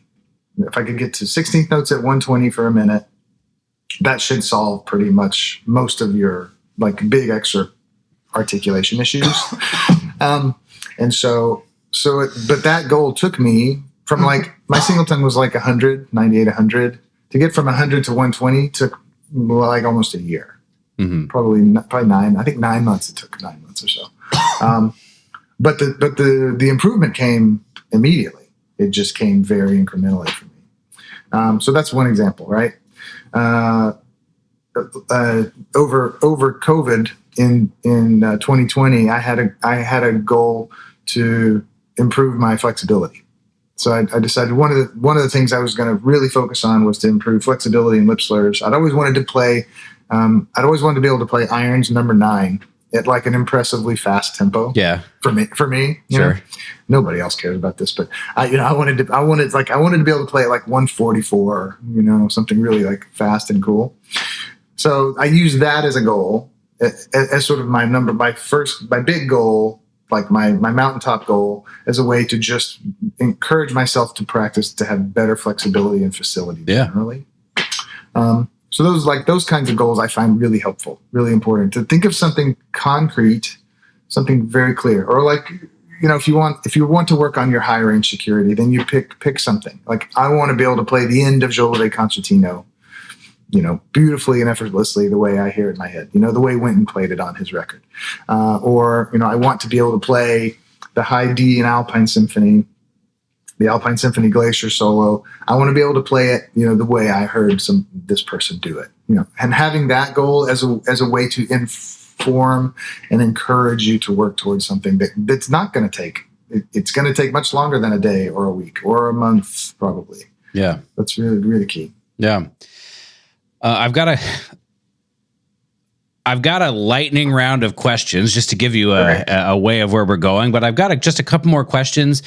You can be sort of as thorough as you want to be, but I just want to make sure we cover them. My understanding is you are a journaler in terms of like, or at least I've heard things from Barbara saying like after concerts, you may like write in a journal things that went well or this or that or things like that. I don't know if you've incorporated. I'm just curious if that is something you do. How, like, what does it mean to you, and like, what are ways you use it to productively help you? Yeah, that's good. Yeah, that's good. When I was younger, I kept a journal. I kept a practice log. It may be here. It may be downstairs. But those. Let's see if I can find it. Maybe over there. Hang on. I'll get it in a minute. But I kept a practice. I kept those composition books. Mm-hmm. I kept a practice log of those. And I've said this a lot about auditions. Like I kept detailed notes. Not at first, but as I got older and realized, like I was was missing a lot of things in my memory that were happening in audition rounds. So I started, and when you're in an audition, like you have your moment on stage, or 5 to 10 minutes on stage that's high intensity, and then you have a whole lot of sitting around waiting. And so I started using that time as something to do. And again, like I'm old enough that this was before cell phones existed. So you needed something to do. So I would just take notes about, I practiced this much at X time, and stopped, and then blah, blah, blah. And then and when it was time to go, I would say, go play this time. Then when I'd come back, especially after I played, I would write as many things as I could remember, so that whatever happened in that round, whatever the result was, I could go back and look and say, try and start to see patterns. Yeah. That was the way that I realized that I was playing way too much. I was playing way too much ahead of time, and not giving myself enough space, on stage to be able to really deliver what I was capable of. But these days I do less so. These days I take notes in the Notes app on my phone. I'll take notes about, like, tried this mouthpiece today for the E-flat trumpet, didn't work so well. As tomorrow, we'll try something else. Stuff like that. I take like shorthand notes these days, or I write sometimes, like a lot of times it's about breaths, or it's about like a mental image, like today. So we're playing in the concert today. I have to play this small 9-person chamber piece, very like atonal 20th century, very like soft, exposed, wide trumpet writing. And I'm finding that in that, like, thinking about playing to a color, like if I think about like yesterday I thought, like, okay, I'm going to try to take a purple breath today. And for some reason, like, that just felt right. Like it was a bit more calming and put me in the right zone to be able to flow through this thing a bit better. So it's like I take notes like that, and purple breath worked. So maybe we'll try purple breath again today. We'll see what happens. So I do find it helpful. I know I have colleagues who have done it pretty copiously, but I think of recording yourself as like journaling now. I have a bit less time on my own to write these days, so recording myself is kind of the journaling. So I turn on voice memo to check in with this. Well, and I mean, you kind of spoke to it. I would say that, I don't journal on a regular basis, but when I'm auditioning, it's fairly essential at this stage with the way that I approach it and you described it in a way that I think about it. It's like, essentially, if you kind of, try a purple breath, that seems to work. It's like, okay, like, let's keep doing that and see if it keeps working, see if you gather more data. And then eventually I look at it like you described it as writing a book. Like, I think of it as writing an instruction manual of success for this specific thing. If I just do these things that I found work, then I will be able to do the thing the way I want to do it. And so journaling for me has become this really important part. And I think also the next question, it's still on this list. It's so cool to be able to ask you these questions because, you're in a quote pressure position in a huge orchestra. And so obviously confidence is huge, but you're also somebody who wants to be honest with yourself and be able to acknowledge things like mistakes so that you can continue. So how do you balance this? How do you balance, hey, I got to dig into this thing, but I also have to work it into a picture in my head that makes it so I'm not thinking about and focusing on these mistakes or whatever. Does that question make sense? It makes total sense. Yeah. So it sort of depends on the piece for me, and it depends on what the challenges are. I'll take the concert today. So I already talked about this chamber piece, right? So that piece has it's by a composer named Kurtog. It's called Brief Messages. If anybody wants to check it out, probably nobody's heard it, but it has like some pretty wide trumpet writing, mostly pianissimo. And so for that piece, I knew, like, I like chamber music. I'm happy playing chamber music. It's like a nice thing for me. So I knew that, like, for me, like, emotionally, I would feel good to go on stage. And so this is part of it for me. Is like imagining yourself in this moment and how are you going to feel. So for a piece like that, the situation for me is comfortable. The writing for me is not comfortable. Like, so the technique of it, I did a lot of repetition practice. to be honest with you, which I don't often do. Like I find often like for the standard excerpts, I don't do a lot of repetition practice for those because I find that if I play the standard, I don't not play them. I check in with them, but I tend to play like exercises or etudes that are around them to kind of expand around them to increase the level of difficulty in different ways so that when I go to play the excerpt, it feels like you feel more comfortable, but it also feels like a vacation from all that other stuff you were doing, you know?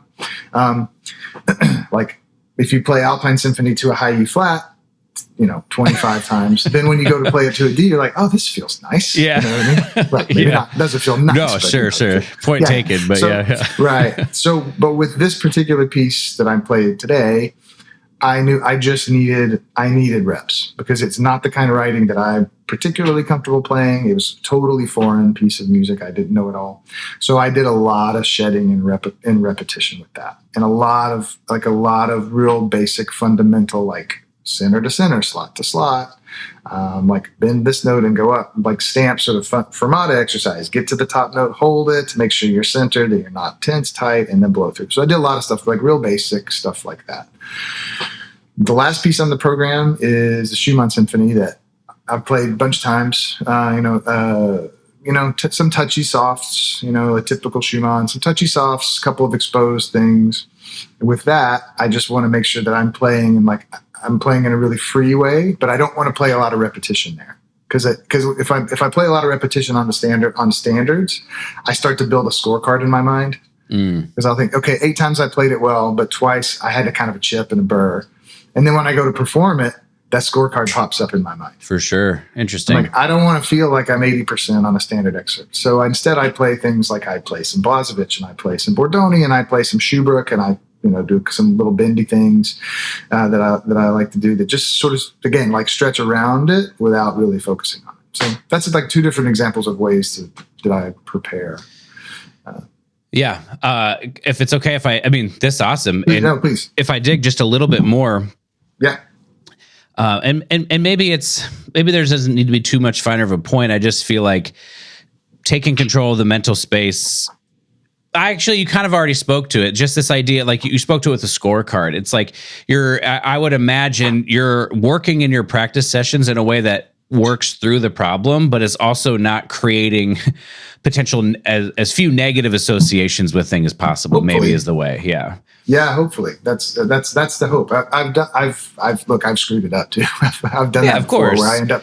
where you end up on stage and you're like, oh, it's just like I have a B- on this lick, and like I don't want to be a B. I've had that too. So again, like we're experimenting. I remember people who studied with Herseth. People would say like, or colleagues of mine in Chicago who played with Herseth. They would ask him like, "Hey, bud, how did you practice that? Sounds great." But how do you work on that? And his answer was apparently always the same. He'd always say, "Yeah, it's hard for everybody. You just got to practice." That's all he would say. But he was a journaler. He kept copious notes too. He kept lots of notes. He didn't tell anybody what they were because they were personal for him. Sure. And sure, like if Herseth had ever published a practice manual, like every trumpet player would play it religiously, right? Right. But that's not really how it works. We all got to figure out our recipe. Sure. Luckily, we have a lot of good components that have been proven over the years to be, good sort of additions to that, to our own personal method. 2 more, and then the lightning round. I'm just trying to make sure because I don't want to take too much of your time. Yeah. I was at I don't even remember what year it was. Gosh, would have been 2006 ITG conference in like Amherst, maybe. Oh yeah, the 100-degree ball. Yeah, you played a recital. I remember you played the recital, and then I remember you played something on piccolo, on a rotary piccolo, and you were like, I like how this sounds so much. I'm just gonna play this like a movement again or something like that. You're like, doesn't this just sound so good? But maybe it was that recital or it was some other presentation, but you said something along the lines of, I'm always trying to get better. I hope 5 years from now, I'm unrecognizably in terms of like the improvement you've made from the point where you're principal in Chicago. I'm assuming you still have those. Maybe you don't have as much time or your priorities have shifted with the way your life has changed, but I assume that is still a core part of you. So I'm very curious. What does improvement look like for you right now? Yeah. What types of things are you working on? Yeah. What am I working on? Yeah, that's good. So I had over the summer, I did something that I've been like a big goal of mine forever. I finally recorded a solo album, trumpet and piano album. Oh, cool. Which was that was my big challenge for 25. It was my big goal. Is I had this list of pieces that I felt strongly about, cared about, most of them written for me by friends or composers I really like and respect. And I really wanted to get it done. And I've never done anything like that before. And so that was my big project. And it was good. I feel good. It should be out in either next month or in May. So I'm happy about that. So that was something that was for last year. For this year, but it's not really for this year. It's like all the time, right? Like we're all trying to get better all the time, right? Like I am trying to find a way to play in the orchestra that is how do I say this? Let me think about how to say this the right way. I'm trying to find a way to play in the orchestra this year that is more naturally myself, that I feel more comfortable playing as myself in the orchestra, but that is also more efficient. And so that's sort of my own words for I'm trying to kind of be more honestly myself in the job. You know, we talked before about like trying to sound like somebody else versus sounding like yourself. I think there are times that I sort of fall back on like a mental image, an oral image of my favorite performance of X piece. And so this year I'm trying to be a bit more listening to my own song and try to play a bit more with my own song. So that's one of my things for this year too. Nice. But, yeah. I think it's actually quite. I'm also trying to have better articulation. All the time. Well, it's actually kind of inspiring. I mean, to hear someone at your stage talk about there are still these things, because I feel like it'd be very easy to look at you and for people to be like, yeah, like he's got it all, figured out, and he sounds so good, and so to hear you say like, yeah, there's these projects I'm working on, and it's for like sure. You're almost as if you're just at a different stage of development and a stage of things you're concerned about and working on than other people. But you're like, the fact that you are that type of person, I think could be argued that's like why you're one of the reasons you're in the position you're in now, is just that constant looking for what could improvement look like. Absolutely. Like I think about, like I'm so I turned 50 in July, and so like I turned 50 and it sort of hit me like, okay, I have way less time left in my career as a performer than I've already done. Like way less time left, and I don't know how much. But so my biggest goal, my biggest long-term goal, is to preserve it as long as I can. Play like myself for as long as I can, because I've always promised myself, I've promised my family that when I can't do it anymore and sound like me, I'm gonna stop. I'll still play. I'll always play. But I'm not gonna play professionally in an orchestra if I can't do it at the level. And so right now that's my big time goal. Long term goal is to try to preserve that time, that I can try and play in a way that brings people joy, that inspires in some way, hopefully. Young people to go on and sound even better than me. And like, it's really fun to watch that happen. Like it's already happening, like watching like young players come up who are getting jobs now, playing solos, winning competitions, and they're doing things. And I'm like, I can't do that. That's awesome.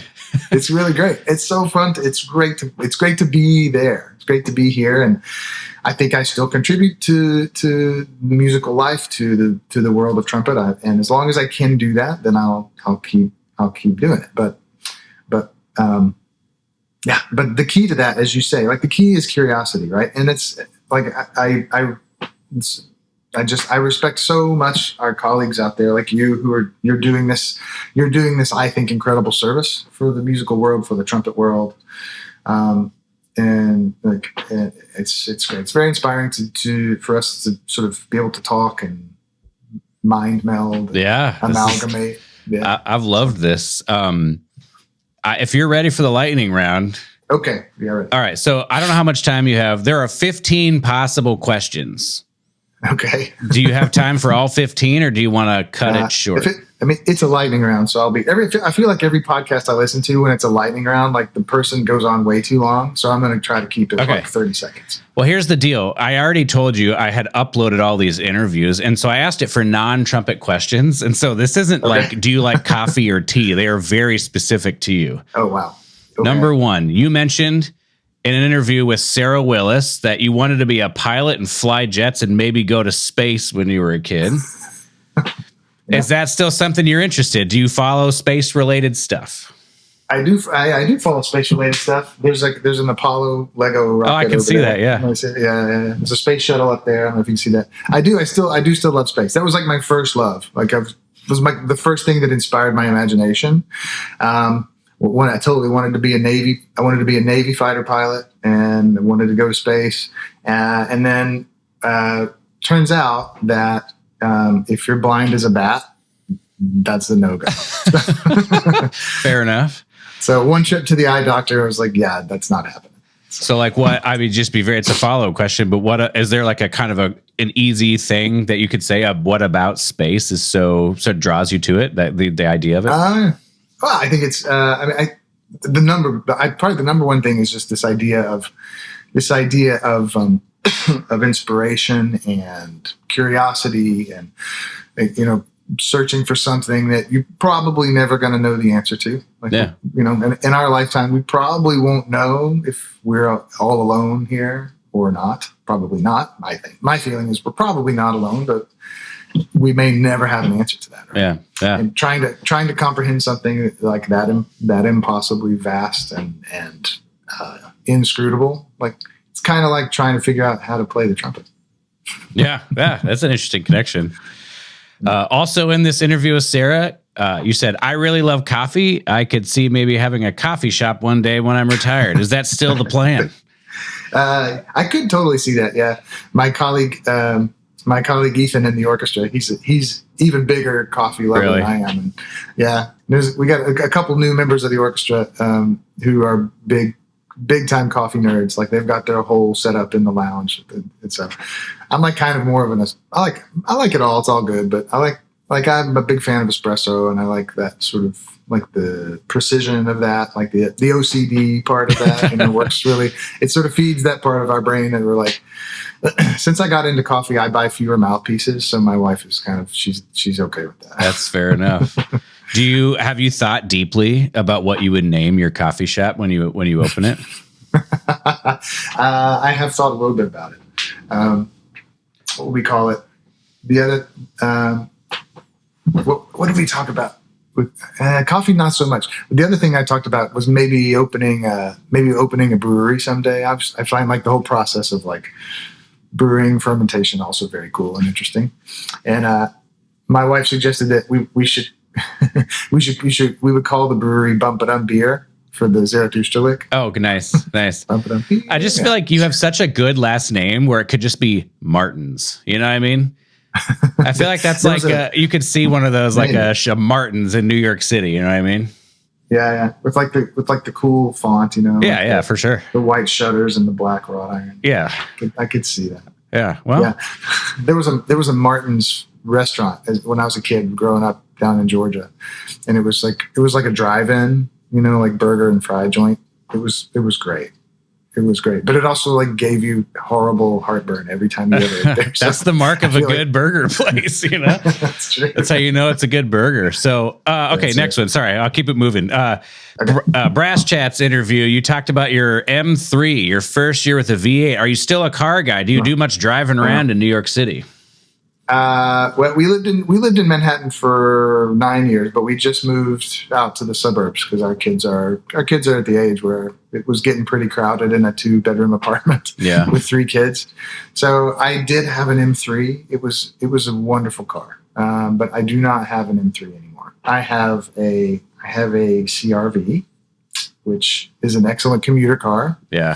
And I almost thought you were going to say a minivan. I was so, I thought it was I so. will never, ever own a minivan. I thought you were so close. I will never own a minivan. My wife said to me, she said, we should get a minivan. It just like makes sense. I said, you can get a minivan, but I will never set foot in it. Yeah. That's my red line. Everything else fine. Yeah. I love my CRV. It's a great car. Yeah. I feel like minivans are so polarizing. I know, and I think I'm wrong to feel this way. I'll have the courage to admit I think I'm wrong to feel so negatively because it would make life easier. But I'm not backing down. The next one, also in the interview, you talked about exercise, and it's interesting. Mm-hmm. The question here that Claude gave was just mentioning running and cycling and like, are you still doing this? Mm-hmm. But it also said that you once trained with a boxer who punched you in the face. And I'm more interested in that than I am about cycling. I did. I worked when I was younger. I did some personal training with a guy who he wasn't a professional boxer, but he was like welterweight. Like he did a lot of qualifying fights and he was good. And so I used to like practice boxing with him, which is, if you've never tried it, it's like one of the hardest things I'd ever done physically. Like trying, if you go like going like 3 rounds a minute each is completely exhausting. Like full body, everything crazy. But yeah, one time like he would like sort of like, pop you on the head to keep your guard up, And then one time I guess he thought I really wasn't paying attention, so like square in the face, right in the nose and the chops. Like he had gloves on, right? Yeah. But I have to say that had never happened to me before, and luckily not ever since, really. And I just stopped and stood there for a second, like, and I thought, like, I can't believe he just did that. And then I thought, wait, okay, I have all my teeth, like I'm fine. Okay, yeah, nice. Okay, new category: family and roots. So this was again from that Brass Jets interview. You talked about Claire doing a 5-minute warm up. Sometimes she can play. It's like so basically, have they shown any interest in instruments, and like what's that like? Oh yeah. My boys are younger, so middle guy has taken some piano. He's kind of fascinated with the trumpet. He's like interested, but it's a little too loud for him. Every time I pick it up just to play, he runs out of the room to the other side of the house to get away. But my daughter started playing. She's in the 5th grade. She started playing in August. And she's playing pretty well. Like her teacher has this her band director has this great method of like pass off advancement related to karate belts. So you start with a white belt and then you move up and up. And up. Cool. And she just got her black belt, so nice. That's good. So she's gotten her pass offs to the black belt point. So now she's got to work on her second degree white belt now. That's what she's working on. But she enjoys it. That's my Yamaha Chicago B flat, and I have like four or five different B flats, and she tried them all, and she was like, "No, that's my favorite." So that's actually hers now. So I have to get another one. I gotta order another one from Yamaha at some point because she says I'm not allowed to play it anymore. Does she? Are like kids at school aware that like she plays the trumpet and her dad is you? I asked her that. I said like do your friends know that your dad's a musician? And she said no, of course not. Gross. That's hilarious. That is hilarious. Yeah. So the next one. So your dad Freddie is a horn player and band director. Does he still give you advice? Like, do you still like talk to him about this kind of stuff? And does he still, what are some of the wisest things that he has shared with you that have been helpful? Yeah. He doesn't give me much advice about playing anymore. I would love it if he would, but he sort of doesn't feel too comfortable. But the way he teaches is really grounded in fundamentals. Like he works, the initial warm up thing where I was talking about, that really kind of comes from him. Like, air, lips, mouthpiece, and then trumpet. That really kind of comes from the way I grew up with him. So he kind of gave me the best advice early on. But he still gives me advice about teaching. And some of the best advice he's given me, it really relates to teaching because he's been teaching for 60 years. Oh, wow. And he told me early on when I started teaching lessons, he said, you got to play. Like, like too many teachers, they just talk and talk and talk. Like you gotta play. You can talk and give them ideas, but then you got to show them what you do, show them what works for you, show them what doesn't work for you. So I've always stuck to that. Sometimes to a fault. Like sometimes I'll finish a day of 6 lessons and my chops are kind of wrecked. So I'm still working on that balance. But I've always appreciated that advice. Yeah, you got to demonstrate. You got to demonstrate in lessons, and sometimes I demonstrate in a way that like doesn't work. And that's okay too. Yeah. That's okay too. Next question. You grew up, you talked about this already. I think it's a fairly well-known thing of anyone who's researched you slightly that you grew up in drum corps. And so this question is, A, have you been able to make it to like any drum corps finals? Has your schedule ever allowed recently? And like, what is the corps you're rooting for? Who am I rooting for? Yeah. I haven't been to finals in about 5 years. I did go 6 years ago. But it's been a while. It's been a while since I got to go to a show because the summer schedule is a lot of traveling here. But I watch it. I always watch the broadcast, and I always keep up with the scores all summer. So so who do I root for? I don't have one favorite. Like Spirit of Atlanta is in my family, so I always pull for them to do well. They're looking pretty good this year. I think they're going to be strong this year. They're on a good trajectory up. I love the way, I'm a brass player, right? So I go for but here's the thing, like everybody sounds good now. The level of playing and the level of instruction is so high that every course sounds good. And so I kind of, it's a lame answer and I'll give you a better one, but like I root for them all. I want all the brass lines to do well. I want everybody to win. Yeah. Well, no, I don't want everybody to win, but I want everybody to play well. Yeah. No, but who doesn't what trumpet player could say they don't love the Blue Devils? Like, of course I love the Blue Devils. Right? Like that's the one you always want to see what their show's going to be. What their lead trumpet book is going to sound like. Yeah. How high is the solo going to go this year? Like, of course, we love that, right? My brother and I have this thing. Like we record like old famous like DCI solos and like send them back and forth to each other. Nice. It's good.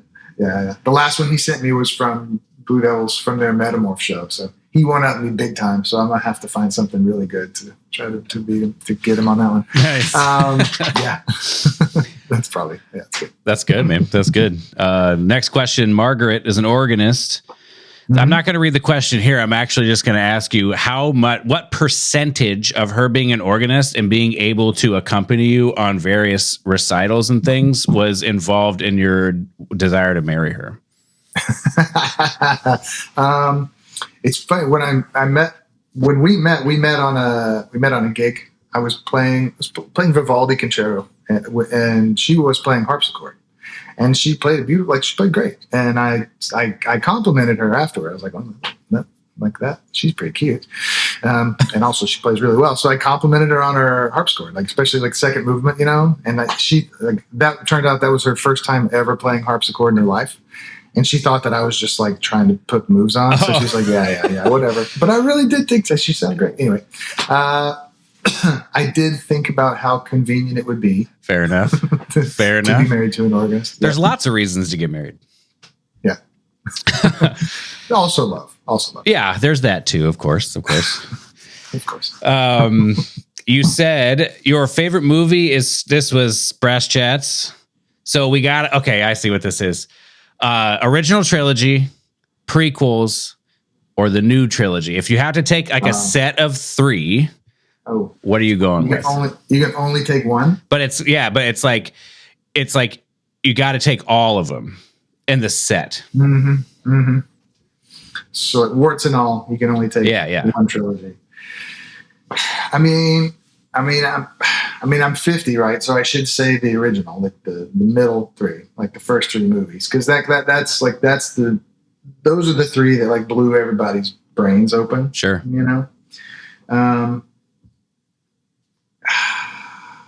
That's tough though. What would you take?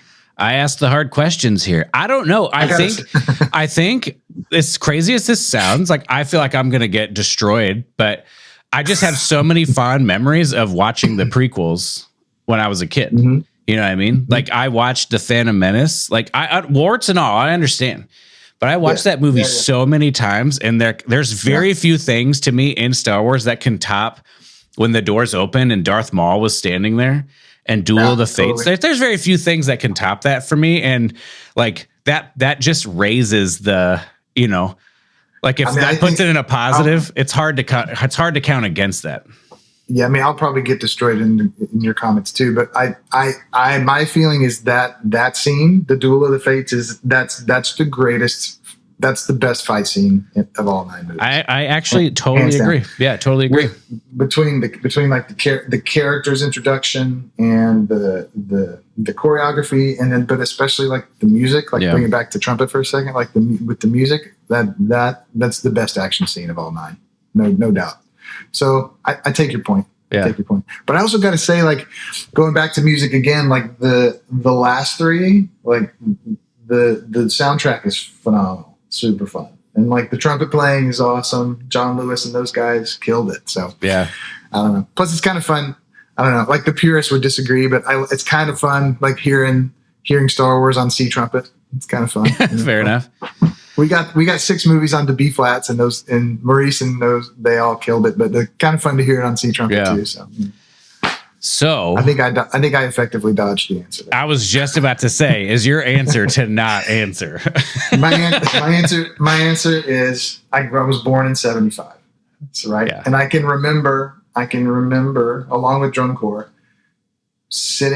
watching the end of A New Hope when R2D2 was back to life and all shiny because he got his head blown off by Darth Vader.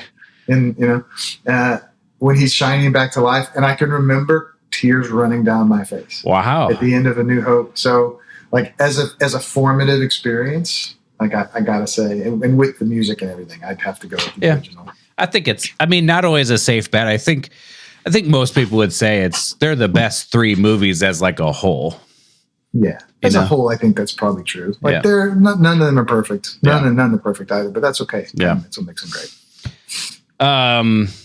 Ooh, that was the hardest part of the interview. I know. Well, who it says, Rush, you mentioned 2012 as one of the greatest rock albums. Neil Peart, Geddy Lee. Who is the or what is the other? Alex, why am I blanking? This is like another life. Why am I don't listen to much rock anymore. Well, it just says this question is, who is the MVP of Rush? Who's the best musician? You don't have to answer that. I think this is a dumb question, actually. So let's just skip it to another question that is going to be better. I think you would have to say Neil Peart. I mean, he's amazing. Yeah. I think you have to say Neil Peart. Okay. Probably the best rock drummer, certainly to that point. Yeah. Who'd ever existed. I appreciate you. Polyrhythms for the win. I appreciate you making that question into something.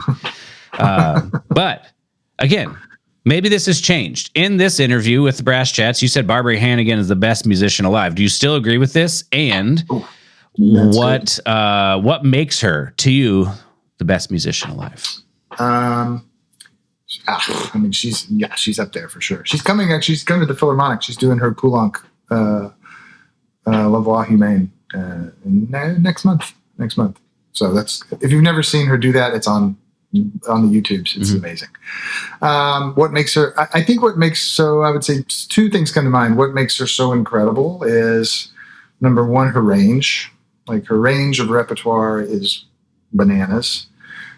She owns all of it. Like she owns it. She has sung from like, not ancient music, but very old music all the way to, Ligeti, and she owns all of it. And I would say also like her, I was going to say her courage or her bravery, but I don't think it's that. I think it's just who she is. Like she is, we were talking before about like knowing who you are and playing like you are. Yeah.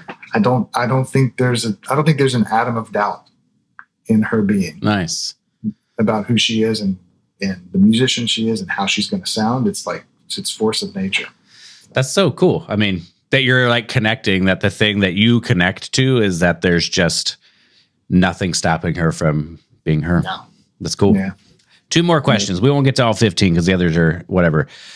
New York pizza or Chicago deep dish? New York pizza. Really? Yeah. Interesting. Yeah. I respect Chicago deep dish for what it is. I do like it. I do miss some of it. I do miss like the spinach and mushroom from Pequod's. Pequod's was amazing. Like the burned edges on the crust. That was awesome. But like, it also like kind of makes you feel sick for a day or two.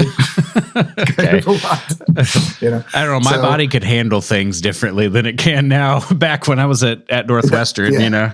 I mean, I would have said like in those days, I would have said deep dish for sure. Now, like heading into my 6th decade, I'm gonna say New York pizzas. It costs you a little less. Yeah, fair enough. In all ways.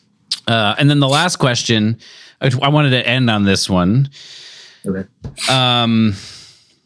Basically, in the Brass Jets interview, you said you'd tell your younger self to stop caring what other people think. Mm-hmm. What's something you would do now that you never would have done at 25 because you cared too much about what people think? Another way to think of this question is just what has the effect in your life been of like embracing not caring what people think, and do you still care what the certain people think, and just what's the relationship surrounding this? Because I think I agree with it, but I think there's some nuance that I'd be interesting to hear from you. Yeah, no, definitely nuance. I mean, I think as a like a big picture goal, if you're in your own head a lot, as I can be, that getting to the place where you can just be yourself is really important. But at the same time, of course, I care what people think. Like, of course, there are people in my life close to me who I value their opinion of me as much as I value my own, because they're a barometer, right? They're a sounding board to make sure you're staying centered and in the right place and all those things. So of course, I care what people think. The context of that answer is more back to our original idea, like, as relates to music, like, are you playing music for other people first, or are you playing music for yourself first?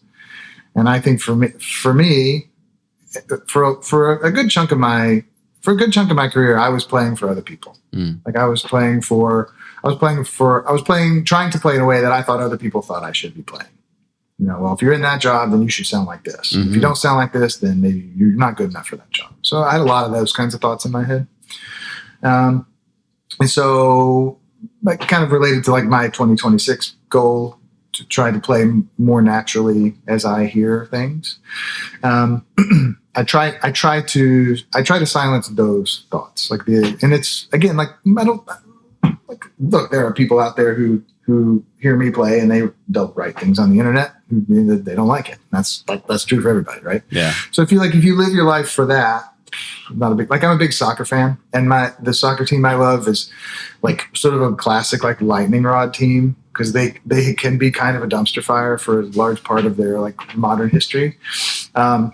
But now they're really good, but like the whole you listen to conversations about it, and you like hear people's like it's like a Rorschach test of all of their like their insecurities of all the years built up, you know, and like people get really upset about what other people think about them, and this is so true.